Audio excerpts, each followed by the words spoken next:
अस्सलामुअलैकुम, this is doctor Abdul Samad. उम्मीद है आप सब खैरियत से होंगे। हाजिर हूँ नई वीडियो के साथ और पुराने टॉपिक के साथ। हमने जो है पिछले टॉपिक में बात की थी ओसीडी के बारे में। ओसीडी के जो सिम्टम्स के बारे में हमने बात की थी, उसके टाइप्स के बारे में हमने जो है बात कर ली थी। अब उसके ट्रीटमेंट के बारे में हमने जो है बात करनी है। तो ट्रीटमेंट शुरू करने से पहले कुछ परहेज़ है उसके लिए, ओसीडी के लिए, जो वहम की बीमारी ऑब्सेसिव कंपल्सिव डिसऑर्डर, जिसमें हमारे पास जो अच्छा ये ज़्यादातर बच्चों में बहुत ज़्यादा जो है पाई जाती है। जो ओसीडी जो एक वहम की बीमारी होती है, छोटे बच्चे जो होते हैं उनमें अक्सर ये पाई जाती है कि भाई वो हाथ ज़्यादा धो रहे हैं, नहाने गए तो काफ़ी टाइम तक बाहर नहीं आ रहे। बड़ों में भी होती है, ज़्यादातर छोटों में होती है। तो इसमें सब अक्सर जो हमारे पास एक जो लोग इस करते हैं कि भाई जो बच्चा है या दूसरा बंदा है उसको तंग करते हैं उस चीज़ से। मिसाल के तौर पर कोई बच्चा है, किसी गंदगी से किसी चीज़ से चिढ़ता है, तो हम वही काम बार बार उसके सामने, चलो दोस्त हैं बाहर के लोग अक्सर करते हैं, घर के लोग भी उसको चिढ़ाने के लिए जो है उसके सामने उसी चीज़ को बार बार उसी काम को करते हैं जिससे वो चिढ़ता है। इससे मजीद जो है उसकी बीमारी और ज़्यादा जो है बढ़ जाती है। और कुछ लोग टोकते हैं, बार बार टोकने से भी, उसको बार बार उसी चीज़ का एहसास दिलाने से भी उसकी ये बीमारी मजीद बढ़ जाती है, जिसका हमने जो है बिल्कुल ख्याल करना है।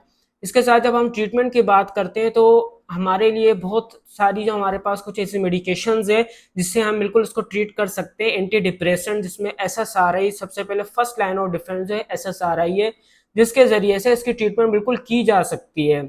उसमें सबसे पहले हमारे पास जो फ्लॉक्सिटीन, जो कि डेप्रीकेप के नाम से भी आ रही है, प्रोजेक और फ्यूटाइन के नाम से मार्केट में आ रही है। तो 3 महीने 4 महीने अगर हम इसका मेडिसिन का इस्तेमाल करें तो अच्छा खासा जो है इसका असर आना शुरू हो जाता है। तकरीबन इसकी ट्रीटमेंट साल 2 साल भी कुछ पेशेंट्स में सीवियरिटी के हिसाब से जो है चल सकती है। इसके साथ और बहुत सारी SSRIs है, ईसिटालोप्राम, सर्ट्रेलिन बहुत अच्छा काम करे। सर्ट्रेलिन का भी जो सर्ट के नाम से मार्केट में आ रही है 50 mg 100 mg, तो ये भी जो है OCD के लिए बहुत अच्छा वर्क करती है और इससे हमारा OCD काफ़ी हद तक क्योर हो जाता है। इसके अलावा जो इसकी एक अपनी मेडिकेशन ट्राईसाइक्लिक एंटी डिप्रेसेंट है हमारे पास, जो कि क्लोमीपेरामाइन है, क्लोमफेरेनिल एनाफ्रेनिल के नाम से आ रही है, तो वो भी काफ़ी हद तक इफेक्टिव है, लेकिन उसके साइड इफेक्ट कुछ ज़्यादा हैं। तो फर्स्ट लाइन ऑफ ट्रीटमेंट में जो है फ्लॉक्सिटिन या बाकी SSRI का जो है इस्तेमाल किया जाता है। तो इनकी यूज़ से काफ़ी हद तक जो है हम अपनी इस बीमारी को जो है क्योर कर सकते हैं। अच्छा, सेकंड लाइन जो ट्रीटमेंट है उसमें हमारे पास अगर एंटी डिप्रेशन काम नहीं करते, कुछ एंटी साइकोटिक्स है, एरिपिप्राजोल है और उसके अलावा ओलेंजापाइन्स वगैरह है, तो इनकी जो है यूज से भी अगर एंटी डिप्रेशन वर्क नहीं कर रही तो काफ़ी हद तक ये जो है ट्रीटमेंट में जो है फ़ायदा देती है। अच्छा, अगर हमें OCD जो ऑब्सेशन आती है, जो ख्यालात आ रहे होते, थॉट्स आ रहे होते जो कि अनयूजुअल होते, मतलब आम रूटीन में नहीं आने चाहिए, लेकिन एबनॉर्मल जिसको कहें कि ख्यालात आ रहे हैं, अनवांटेड जो है थॉट्स आ रही हैं, तो वो एनजाइटी की वजह से भी आती है। कि किसी को एनजाइटी है तो एनजाइटी की वजह से कॉमॉर्बिडीज में उसको जो है OCD हो जाता है। तो OCD के जो है ऑब्सेशन के सिम्टम्स, मतलब उसको थॉट्स, ख्यालात उल्टे सीधे जो है वहम वाले ख्यालात, वहम होना शुरू हो जाता है। तो उसमें जो है एंजियोलाइटिक मेडिकेशन का भी काफ़ी हद तक इस्तेमाल किया जाता है, लेकिन उसमें अक्सर जो डॉक्टर्स हैं, अक्सर लोग जो हैं वो ट्रीटमेंट कर रहे हैं बेंजोडाइजेपाम्स वगैरह से। तो एल्प्राजोलाम है, ब्रोमाजिबाम है, लेकिन वो हाईली एडिक्टिव है। तो उससे बहुत ज़्यादा जो सेफेस्ट हमारे पास ड्रग है जो कि OCD में काफ़ी हद तक अच्छा काम करता है, एंजाइटी को कम करता है, प्रीगैबलिन।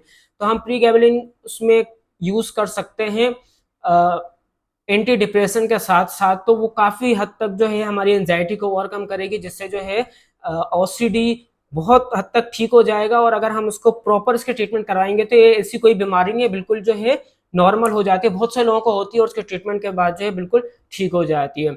इसके साथ हमारे पास साइकोथेरेपी है, साइकोथेरेपी कराते रहे, टॉक थेरेपी है, कॉग्निटिव बिहेवियरल थेरेपी है।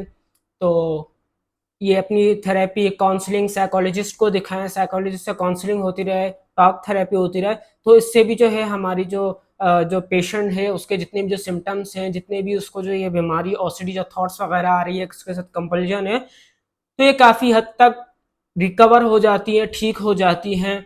उसके साथ साथ हम खुद भी घर में काउंसलिंग उसकी करते रहें और ना कि हम उसको तंग करें और उसके सामने वो काम बार बार करें जिससे वो बच्चा चिढ़ता है। जिस चीज़ से हो सकता है कोई किसी कलर से चिढ़ता हो, उस कलर की कोई चीज़ उसके सामने हो, वो उससे और मजीद जो है एग्रेसिव होता है, गुस्सा उसको आता है, तो वो काम या वो कलर वाली चीज उसके सामने लाके बार बार ना रखी जाए।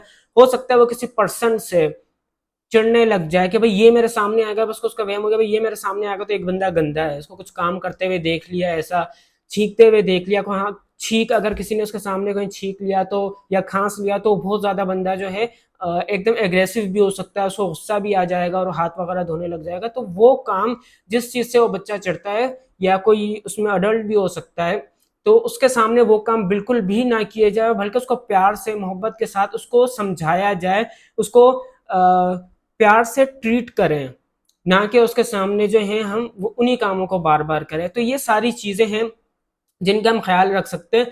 और इसके साथ जो है डाइट, कि भाई उसको जो है अच्छी डाइट हमने देनी है, क्योंकि वाइटामिन की जो है डिफिशियंसी की वजह से भी हमें जो है ओसिडी होता है। तो जितने भी वाइटामिन, खासतौर पर वाइटामिन बी कॉम्प्लेक्स है जिसमें B6 B12 जो है बहुत अहम रोल इसमें प्ले करता है, तो हम उसमें मल्टीविटामिन्स और बी कॉम्प्लेक्स जो है उस वो भी उसको प्रॉपरली दें, जिससे ताकि उसकी जो है विटामिन की डेफिशिएंसी ख़त्म हो जाए। इस तरीके से हम इन सारी चीज़ों का ख्याल रखेंगे तो हम पेशेंट को बहुत इजीली ट्रीट कर सकते हैं और उसको उस बीमारी से वापस निकाल सकते हैं। तो दोस्तों आज का हमारा यही टॉपिक था। अगर टॉपिक पसंद आया हो तो लाइक कीजिए, सब्सक्राइब कीजिएगा, शेयर कीजिएगा और दुआओं में याद रखिएगा। अल्लाह हाफिज़।